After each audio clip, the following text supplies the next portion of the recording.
अऊज़ुबिल्लाहि मिनश्शैतानिर्रजीम नहमदु व नसल्ली अला रसूलिल करीम बिस्मिल्लाहिर्रहमानिर्रहीम। अस्सलामु अलैकुम दोस्तों, मैं हूं प्रोफेसर तनवीर सादिक, अपने चैनल इन्फोटेली से आपसे मुखातिब। आज की मेरी वीडियो जो है वो इंफॉर्मेटिव है। मैं एक नहीं दो तीन चीज़ों के बारे में बड़ी तफसील से आपको बताने जा रहा हूँ। ये जो बर्फबारी होती है ठंडे इलाकों में, और ख़ास तौर पे अंटार्कटिका और उस तरफ के जरे उनके बड़े बड़े तोदे जो बन जाते हैं वो ग्लेशियर कहलाते हैं। ये ग्लेशियर अपनी जगह से खिसकते हैं और समंदर में चले जाते हैं। जब ये समंदर में जाते हैं ना, तो इनका वो टुकड़ा जो 15 मीटर से लंबा हो वो आइसबर्ग कहलाता है। और आइसबर्ग 15 मीटर नहीं, ये इतने बड़े बड़े होते हैं कि आप अंदाज़ा नहीं लगा सकते। मैं उसकी भी एग्जाम्पल आपको देता हूँ। इनका पानी मीठा और ठंडा होता है। ये हालांकि नमकीन पानी के ऊपर तैर रहे होते हैं, लेकिन उसका अपना पानी जो होता है आइसबर्ग का, वो बहुत मीठा और ठंडा पानी होता है। आम बारिश का पानी है ना जो वहाँ इकट्ठा होता है, बर्फबारी का पानी है जो वहाँ इकट्ठा होता है, और ग्लेशियर सा ये टुकड़े कट के आते हैं। ये बाज जो आइसबर्ग हैं बैरारून में फिर रहे हैं, वो ऊपर से आते हैं अंटार्कटिका से, और जब नीचे आते हैं तो इनका साइज इतना होता है कि सिसिली जो दुनिया का बैरारून का सबसे बड़ा जजीरा है, ये उस जजीरे से भी बड़े होते हैं। मैं कई चीज़ें अब सिसिली क्या है ये भी मुझे बताना पड़ेगा। और एक बड़ी मशहूर कहावत है, कहते हैं टिप ऑफ द आइसबर्ग।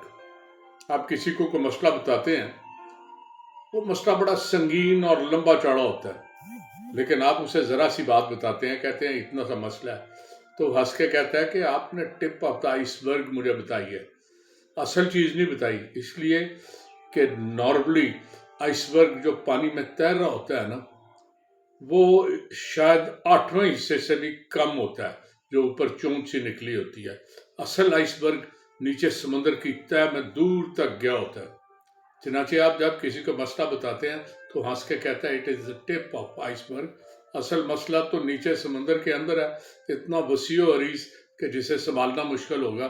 तो ये आमतौर पे जो कहावत है या प्रवर्ब है, ये वहाँ बोली जाती है जहाँ मसला बड़ा संगीन हो और बताने वाला आपको ऐसे ही छोटी सी बात बता रहा हो, तो वो that is considered as tip of the iceberg. तो मैं ये बता रहा था कि जो आइसबर्ग है ना, ये वो टुकड़ा है जो ग्लेशियर से नीचे आता है, और ये इतना बड़ा होता है कि सिसिली से भी बड़ा है। सिसिली जो बैरारून का सबसे बड़ा जजीरा है। मैं थोड़ा सा सिसिली के बारे में बता दूं। बैरारून में जितने भी बैरारून में बड़े जजीरे हैं जहाँ सारी यूरोपीय कौम सैर करने जाती है, उनमें सिसिली सबसे बड़ा और गुंजान आबाद है। इटली की शक्ल बूट की तरह है। आप कभी नक्शा देखें तो एक बूट की तरह है। तो कहते हैं ये जो सिसिली है ना, ये उस बूट का अंगूठा है। बिल्कुल इसकी शक्ल अंगूठे की तरह आपको एक जगह नजर आएगी। इस जजीरे का कुल रकबा जो है वो 25,711 मुरबा किलोमीटर है।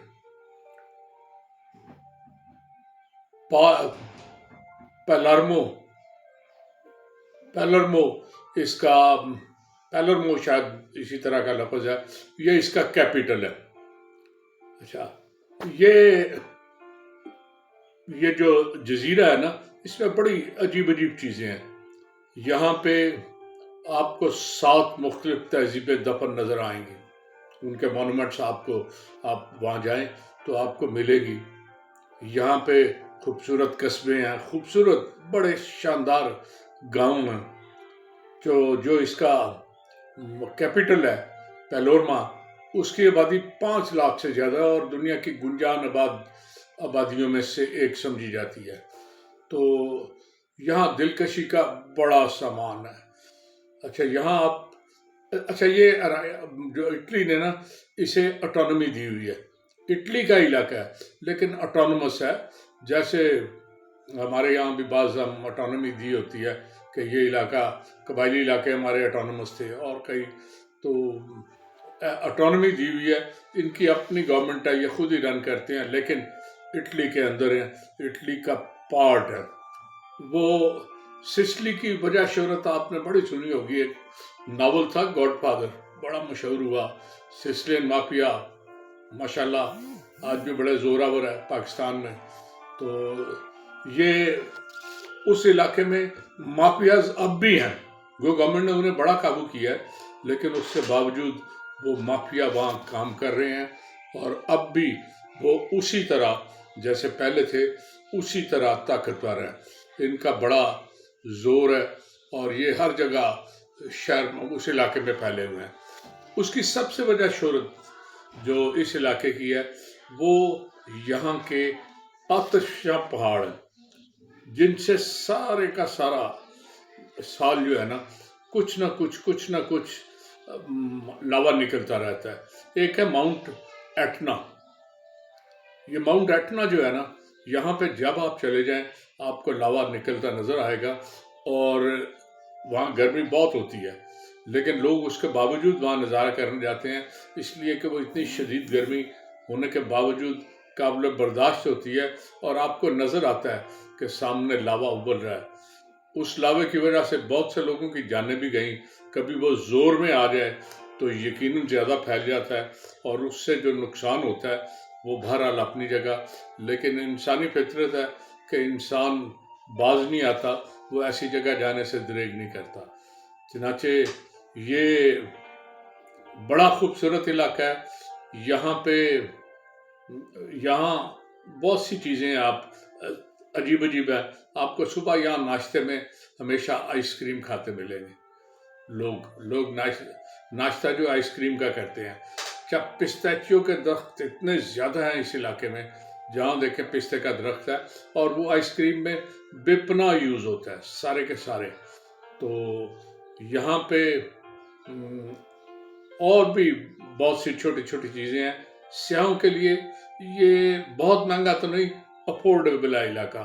اور میرا خیال ہے اٹلی میں جو سیاح جاتے ہیں نا وہ اس سسلی کا چکر ضرور لگاتے ہیں، اس لیے کہ یہاں انہیں پرانی تہذیبیں، اس کے کھنڈرات، خوبصورت گاؤں، خوبصورت چیزیں اور خوبصورت لوگ، لیکن مافیا سے آپ کو محفوظ رہنا ہوتا ہے.